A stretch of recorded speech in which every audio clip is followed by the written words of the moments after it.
Hello, Dino here, and welcome to the Dinosaw for week 7. Another 7 curious, interesting, innovation things I saw this week. So let's crack on. First one is Microsoft. A lot of stuff going on at Microsoft this week, but this one may have slipped through. This is Varley, and this is voice cloning. It only takes 3 seconds to clone your voice in a really effective way. So definitely go and have a look at the videos linked down below, all that good stuff. But it can also do a lot of really cool stuff as well. It can change the intonation of your voice. It can give you different essentially diversity. What it can also do is change the emotion of your voice, so it can make you angry, or it can make you sleepy or disgusted or amused or whatever it is, but it can also maintain the environment of your voice as well. So if for instance you're on a telephone or if you're in a stadium, it can change that as well, or at least keep that and duplicate it. It is really powerful. So you can imagine this being used in things like broadcast, where you can have your news readers just reading any old reports from the text without them actually having to do it. But you can also imagine this used for nefarious means if they're trying to get into maybe convince people that it's them to do bad things and all that sort of good stuff. I can imagine a really interesting medical use for this as well. If people are losing their voice through multiple sclerosis, or maybe they just have actually lost their voice, you can recreate their voice and they can use it digitally from that point on. So really interesting, really like that. Future traffic lights might need an extra light. Now I'm not even going to read the name of the paper because it's written above, and like good luck with that. But what they're actually saying here is, with autonomous vehicles, there is a big network effect of those autonomous vehicles. They can work with the traffic lights to be far more efficient at basically at junctions. If there are 30% of autonomous vehicles at any junction, then it actually makes the junction 10% more efficient, and it only increases as well. So the white light, or they said, look, it doesn't mean to be a white light, it's just a spare one. It can be anything. It just means that when the white light goes, the autonomous vehicles will take the lead. And if you're in a normal vehicle, then a human person can then follow the autonomous vehicles. It basically means follow them, because they're talking to the traffic lights and they're making the intersection much more efficient. So that's really interesting. You might see in cities of the future, you might see traffic lights where when the autonomous vehicles go, that actually is a benefit. So use them as part of the network. Talking about networks, this is actually from Ranlytics. I've seen some things from them before, really interesting research. So what they're doing here is they're actually hooking up, which I think is the interesting bit, that's the innovation here for me, or at least the curiosity here, is they're using mail delivery trucks with a bit of antenna kit on it, and they're looking at mobile networks around Seattle. So what they can then do is down to a road level, or down to even a house level really, because they're going in front of those as well, they can record the mobile networks, and this is through Verizon and and all that sort of stuff. So different networks as well. So they can then do comparisons of those networks. They can tell you exactly where the hotspots are and the not spots, which are the opposite of hotspots apparently. But if you see from the one below, that's telling you where two competitors or two companies, one is better than the other. So it's really interesting. If you're on a price comparison website, this is amazing data to have. But imagine if this goes out across the country as well. Apparently this has also been done in Austria. Not even researched that, but you can see on the right hand side, by the way, this is the government's network map. So that, for instance, is one network provider saying this is what we do, and if you look at actually what's going on, it's nothing like that at all. So it's really interesting and could be useful, just like the using mail trucks to map mobile networks.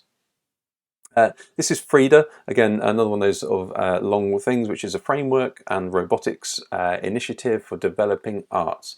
So this actually uses the organic brush strokes really of a robot. So what it does is it can generate art using anything from audio input to sort of theories, or even you can just actually feed it art, and it will then generate a piece of art based on that. You then actually have to make the paint for it, so it can't make the paint at the moment, so there's a human involved. However, it'll generate the palette it needs, you go and make the paint for it, and then what it does is it tries out the paint, it tries out the brush strokes, and then works out how it can use them from that point. So it's a relatively organic process as it does it. So the results are really interesting. I mean, some of them are, because it is generative as well, you're not quite sure what you're going to get.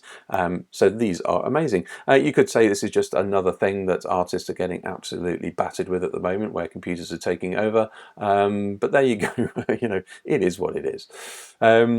This is really interesting. It's only a very quick demo, but this is actually from, I'm going to try and say this right, it's a Stian, let's say that. I did research that, but hopefully I got that right. I'm on a bit of a roll of getting things wrong at the moment. However, what's going on here is you can generate a thing. So you can see at the bottom, it's literally using the likes of DALL-E or Midjourney, but it's using Stable Diffusion anyway, more like Midjourney. You create a thing, you say what you want, Shrek with an accordion, for instance. It'll then generate it in the 3D space that you're looking at, and then it can then project that into augmented reality, which you can view through your mobile phone, because it's also doing that all through your web browser. How amazing is that? So hope you kept up with that. There's a lot going on, but this is really, imagine this sort of stuff where you can just walk into any space with your mobile phone, type in how you want it to be, and it will map it to that world, and you can look at the world through your, at the moment, mobile phones, but as soon as this is in your glasses or even in your eyes, then it will make everybody's world pretty trippy. But also, you won't trip over things. Google have launched Bard, now not without its problems. So Bard is their AI. Google a few weeks ago put a sort of all hands on deck, like we need to counteract this chat GPT thing. So this is their answer to it, which is Bard AI. So this is their search engine thing, and it will have it's more of a sort of a bot for searching. The only problem is during their keynote and still on their website, because I just went and had a look and took a screenshot of it, they give you an example, for instance. So what new discoveries from the James Webb Space Telescope can I tell my 9-year-old about? The third fact there, so the James Webb Telescope took the very first picture of a planet outside our own solar system. That is incorrect. NASA did that. So it's not actually true. Ironically, if you'd have Googled it, you'd have found out, and that's the massive irony of it. Now, that was this. Everybody's waiting for this because ChatGPT, etc., pretty much have got the march on Google. So everybody's waiting to see what happened, and they lost $100 billion on their share price, or Alphabet did, just after this. You can actually see the time when it happened and the cliff that it fell off. Meanwhile, Microsoft have actually launched Bing. Remember Bing? They've launched Bing with ChatGPT, and when you start using it, all it really does, it puts a little box on the right hand side and actually gives you a conversational version of your request as well. So it gives you Bing normal, and on the right hand side the conversational bot as well. And as we know, ChatGPT is great when it's brilliant, but also when it starts to get it a bit wrong, it lies brilliantly as well. So you're not really sure as well, just as you're seeing on the left hand side. So more to be done here, but that was really interesting. Two really big announcements came out this week on essentially the same thing. You can't get Bing at the moment, it's only on beta. I have signed up, I'll let you know. And finally, if you are ever being chased by a drone, my advice is probably to jump in a lake. Not anymore, because the MERS X can now fly as well. So this can be submerged in water, and it can swim for 40 minutes, essentially at 2 meters per second, and then it can take off and it can fly for 6 minutes, I think, something like that. I don't think we can do all of those, it's one or the other. However, the idea of this, it can be used for rescue and search and rescue, that sort of thing. So kind of interesting, seeing where that goes. If that was interesting, give it a like, share it with somebody awesome, and I will see you again next week.